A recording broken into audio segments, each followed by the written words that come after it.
Մամուլի ազատության ասպարեզում Հայաստանը նահանջել է 16 հորիզոնականով աշխարհի 180 պետությունների թվում հայտնվելով 50-րդ հորիզոնականում, այս մասին են վկայում լրագրողներ առանց սահմանների կազմակերպության այսօր հրապարակած տարեկան զեկույցի տվյալները։ Հայաստանյան մամուլի գլխավոր խնդիրն ըստ զեկույցի հեղինակների ծայրահեղ բևեռացվածությունն է, ինչպես նաև քաղաքական դերակատարների կողմից լրագրողների դեմ կիրառվող ճնշումները։ Ռուսաստանն արգելափակել է Հայաստանում արտադրված ջերմուկ հանքային ջրի ևս մեկ խմբականակի ներկրումն ընդհանուր առմամբ 1.100.000 շիշ։ Այս մասին հաղորդում է Արկբեկագործակալությունը Ռուսաստանի սպառողների պաշտպանության դաշնային գործակալությանը Ռոսպոտրեբնադզորին վկայակոչելով որոշումն ըստ ռուսաստանցի պաշտոնյաների կայացվել է հանքային ջրի բաղադրության ստուգումների եւ դրանց արդյունքում հայտնաբերված խախտումների պատճառով։ Երևանն ու Դելին քննարկում են ռազմական տեխնիկայի համատեղ մշակման, ռազմավարական գործակցության խորացման եւ զինված ուժերի արդիականացման հեռանկարները հաղորդում է New Indian Express պարբերականը։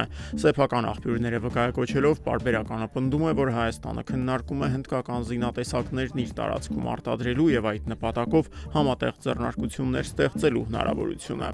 Ադրբեջանի տարածքով Ռուսաստանից Հայաստան է առաքվել 279 տոննա ցորեն եւ 203 տոննա պարարտանյութ։ Այս մասին հաղորդում է ադրբեջանական ապագործակալությունը, մանրամասնելով, որ խոսքը 7 վագոնից կազմված շարժակազմի մասին է։ Այսօրվա դրությամբ Ադրբեջանի տարածքով Ռուսաստանից Հայաստան է առաքվել 25000 տոննա ցորեն, 1600 տոննա պարարտանյութ եւ 68 տոննա հնդկածավալ։ Իրանի գերագույն հոգևոր առաջնորդ Մոջթաբա Խամենեին հանդես է եկել նոր գրավոր ուղերձով նվիրված Պարսից ծոցի օրվան։ Իր ուղերձում Խամենեին հայտարարել է, որ Հորմուզի նեղուցի շուրջ իրավիճակը կտրուկ կերպով փոխվել է փետրվարի 28-ին մեկնարկած ռազմական գործողություններից հետո։ Խամենեիի խոսքով Թեհրանը պատրաստվում է ապահովել ծոցի տարածաշրջանի անվտանգությունը եւ կանի ամեն ինչ մեջբերում թշնամու կողմից ռազմավարական այս ուղղչարաշահումը վերացնելու համար։